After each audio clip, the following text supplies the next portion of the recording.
विपक्ष ने अपने नए गठबंधन का नाम शॉर्ट फॉर्म में इंडिया रख तो लिया है, लेकिन कोर्ट किसी भी वक्त इसको हटवा सकता है। दिल्ली हाई कोर्ट ने चुनाव आयोग, केंद्र सरकार और 26 विपक्षी दलों को नोटिस भेजा है। अब इस पूरे मामले के पीछे का हथियार है ये एक्ट, जिसका नाम है the emblems and names prevention of improper use act 1950। और आज इसी के बारे में आपको ये 5 पॉइंट समझना बेहद जरूरी है। तो क्या है ये एम्बलम्स एक्ट? क्यों इंडिया नाम विपक्ष से छीना जा सकता है? विपक्ष के पास इंडिया नाम बचाने की क्या दलीलें हैं? इंडिया पर बीजेपी और कांग्रेस की राजनीति क्या है? और यूपीए बिखरकर इंडिया कैसे बना? अब सबसे पहला है कि आखिर ये एम्बलम्स एक्ट क्या है। अब देखिए, इस पूरे मसले की जो दलीलें हैं वो इस एम्बलम्स एक्ट के सेक्शन 3 पर टिकी हुई हैं। आप समझिए ये है क्या। साल 1946 में यूएन जनरल असेंबली ने सभी देशों से एक सिफारिश की, वो ये कि कोई भी राष्ट्र के प्रतीक, आधिकारिक मोहर और नाम को कमर्शियल पर्पस के लिए यूज नहीं करेगा। इसके बाद भारत ने अपने राष्ट्रीय ध्वज, प्रतीक और नाम के इस्तेमाल पर चिंता जताई। फिर आया नया कानून, emblem and names act prevention of improper use 1950। इस एक्ट के सेक्शन 3 में साफ साफ लिखा है कि केंद्र की मंजूरी के बिना कोई भी राष्ट्र के प्रतीक का प्रोफेशनल और कमर्शियल मकसद से इस्तेमाल नहीं करेगा।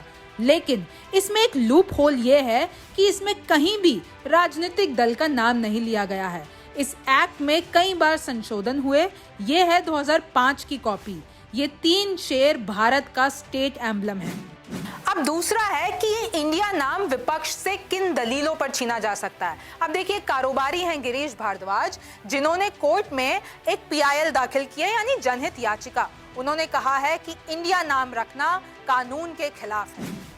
इंडिया एक राष्ट्रीय प्रतीक यानी एम्बलम का हिस्सा है, तो एम्बलम्स एक्ट के तहत इसका राजनीतिक इस्तेमाल नहीं किया जा सकता है। ये कानून के खिलाफ है।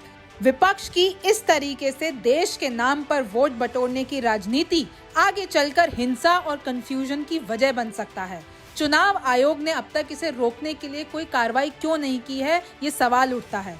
संविधान के आर्टिकल 1 में साफ साफ लिखा है कि India, that is Bharat, shall be the union of states. मतलब शब्द इंडिया हमारे देश का रिप्रेजेंटेशन है, यानी प्रतीक है, तो इसे खुद के फायदे के लिए इस्तेमाल नहीं किया जा सकता है। कोई ऐसी पॉलिटिकल पार्टी नहीं है पूरी दुनिया में जिसका नाम सिर्फ देश के नाम पर हो। ऐसे में अपने ही देश के नाम के खिलाफ लोगों में हेट्रेड आ सकता है, तो इसका राजनीतिक या अपने फायदे के लिए इस्तेमाल पूरी तरीके से गलत है और इसे हटाया जाना चाहिए।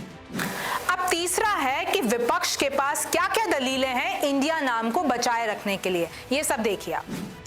सबसे पहले तो इंडिया एक शॉर्ट फॉर्म है और उसमें भी हर लेटर के बीच में बिंदु है। असली नाम तो Indian national developmental inclusive alliance है। शॉर्ट में या निकनेम से कोई भी कुछ भी बुला सकता है, उसको कानून का उल्लंघन नहीं माना जाएगा। एम्बलम्स एक्ट में कहीं पे भी नहीं लिखा है कि किसी प्रतीक को राजनीतिक गठबंधन के लिए इस्तेमाल नहीं किया जा सकता। एक्ट में कमर्शियल पर्पस के लिए रोक है और विपक्ष इस नाम को आर्थिक लाभ के लिए तो इस्तेमाल वैसे भी नहीं कर रहा है। राजनीतिक गठबंधन वाले मामलों में चुनाव आयोग संवैधानिक तौर पर कोई कार्रवाई नहीं कर सकता है। इस पूरे मामले पर केस होने के लिए लीगल एंटिटी की जरूरत है। लीगल एंटिटी मतलब कोई व्यक्ति, कंपनी, सोसाइटी या ट्रस्ट। इस मामले में कोई लीगल एंटिटी न होने के कारण इस केस की अहमियत बिल्कुल नहीं है। विपक्ष ने अभी तक कहीं पे भी ऑफिशियली इंडिया नाम को रजिस्टर नहीं कराया है, तो कानूनी कार्रवाई तो इस पर नहीं हो सकती। इसका मतलब यहाँ पर ट्रेडमार्क के उल्लंघन का भी मामला नहीं बन सकता। ट्रेडमार्क के दायरे में वो चीजें आती हैं जिन्हें किसी व्यक्ति, किसी खास नाम या किसी लोगों के ग्रुप से रजिस्टर किया गया हो। अगर विपक्ष के इंडिया नाम पर कार्रवाई हुई तो कई मीडिया चैनल्स और पॉलिटिकल पार्टीज ऐसी हैं जिनके नाम में इंडिया आता है, उस पर भी कार्रवाई करनी पड़ेगी। साल 2019 के एक केस की बात करें तो बीसीसीआई के नाम पर भी बवाल हुआ था, the board of control for cricket in India. इसमें इंडिया के इस्तेमाल पर आपत्ति उठाई गई थी, लेकिन मद्रास कोर्ट ने अपने फैसले में कहा कि एक्ट का सेक्शन 3 बीसीसीआई पर लागू नहीं होता है, क्योंकि यह कोई ऐसी संस्था नहीं है जो कोई व्यापार या व्यवसाय या पेशा करती है। और शायद विपक्ष इस मुद्दे पर, इस दलील पर खेल सकता है कि हम लोग कोई आर्थिक इस्तेमाल नहीं कर रहे हैं और ये वैसे भी एक शॉर्ट फॉर्म है। चौथा है कि इंडिया नाम पर बीजेपी और कांग्रेस की क्या राजनीति है। तो बीजेपी ने पूरे विपक्ष को इस नाम पर घेर रखा है। बार बार एम्बलेम्स एक्ट को याद दिलाकर कानूनी हंगामे की कोशिश की जा रही है। और अब तो दिल्ली हाईकोर्ट भी सुनवाई के लिए मान गया है। केंद्र सरकार, चुनाव आयोग और 26 विपक्षी दलों से जवाब मांगा है नोटिस भेजकर। ममता ने बेंगलुरु में हुई विपक्ष की बैठक में कहा था कि अगर बीजेपी की हिम्मत है तो इंडिया को चुनौती देकर दिखाए, भला देश और उनके लोगों के खिलाफ बीजेपी कैसे खड़ी हो सकती है। राहुल ने भी ये साफ कर दिया था कि इंडिया नाम का इस्तेमाल बीजेपी के खिलाफ अच्छे से होगा। लोगों को भी बताया जा सकता है कि नरेंद्र मोदी इंडिया के खिलाफ है और जो लोग बीजेपी के खिलाफ हैं वही इंडिया के साथ है। विपक्षी गठबंधन की नींव रखने वाले नीतीश कुमार भी इस नाम पर सहमत नहीं थे और नाराज होकर बेंगलुरु की प्रेस कॉन्फ्रेंस से पहले ही बिहार लौट आए थे। और तो और जब विपक्ष ने गठबंधन का नाम इंडिया रखा तो असम के सीएम हेमंत बिस्वा ने अपने ट्विटर प्रोफाइल से इंडिया हटाकर भारत कर दिया।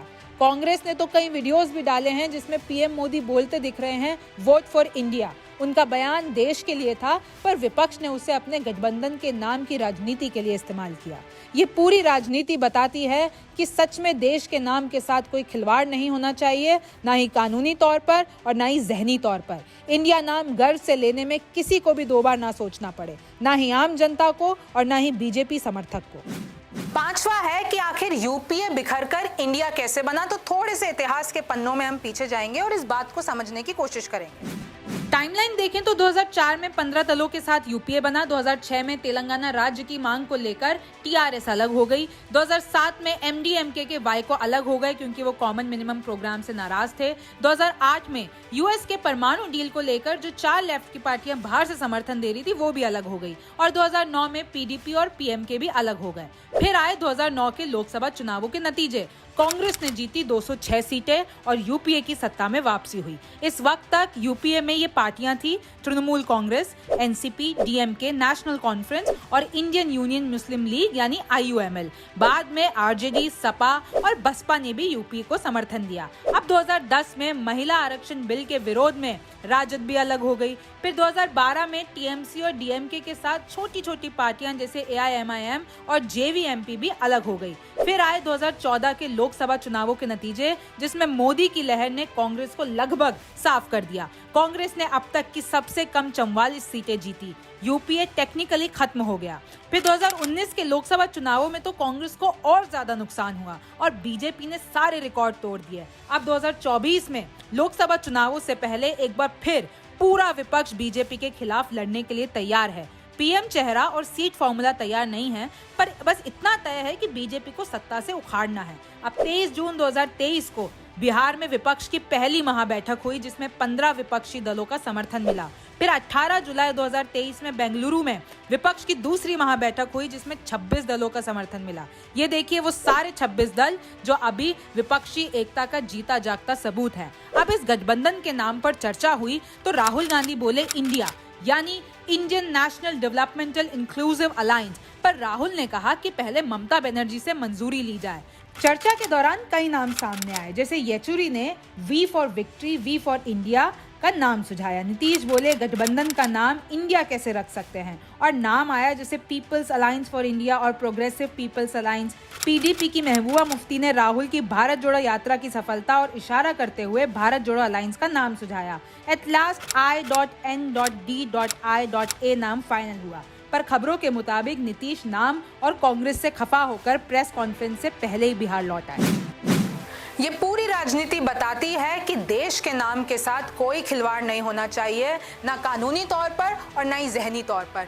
किसी को भी 2 बार सोचना ना पड़े गर्व से इंडिया का नाम लेने के। बिफोर वी एंड दिस, मेरे पास 2005 के एक्ट की एक कॉपी है और इसमें पेनल्टी वाले हम पन्ने पर जाएं तो उसमें साफ साफ लिखा हुआ है, any person who contravenes the provision of section 3 shall be punishable with imprisonment for a term which may extend for 2 years or with fine which may extend to 5,000 rupees। यानी अगर कोई भी इस कानून का उल्लंघन करता है तो उसको 2 साल तक की सजा हो सकती है और 5,000 रुपए तक का जुर्माना हो सकता है। तो ये थे 5 पॉइंट्स। आप न्यूज़ 24 देखते रहिए। मैं हूं रिमझिम जेठानी, फिर मुलाकात होगी। नमस्कार, मैं हूं मानक गुप्ता। अगर आपको हमारा ये वीडियो पसंद आया हो तो इसे लाइक और शेयर जरूर करें, और हां, हमें सब्सक्राइब और फॉलो करना ना भूलें ताकि आप देश और दुनिया की कोई खबर मिस ना करें।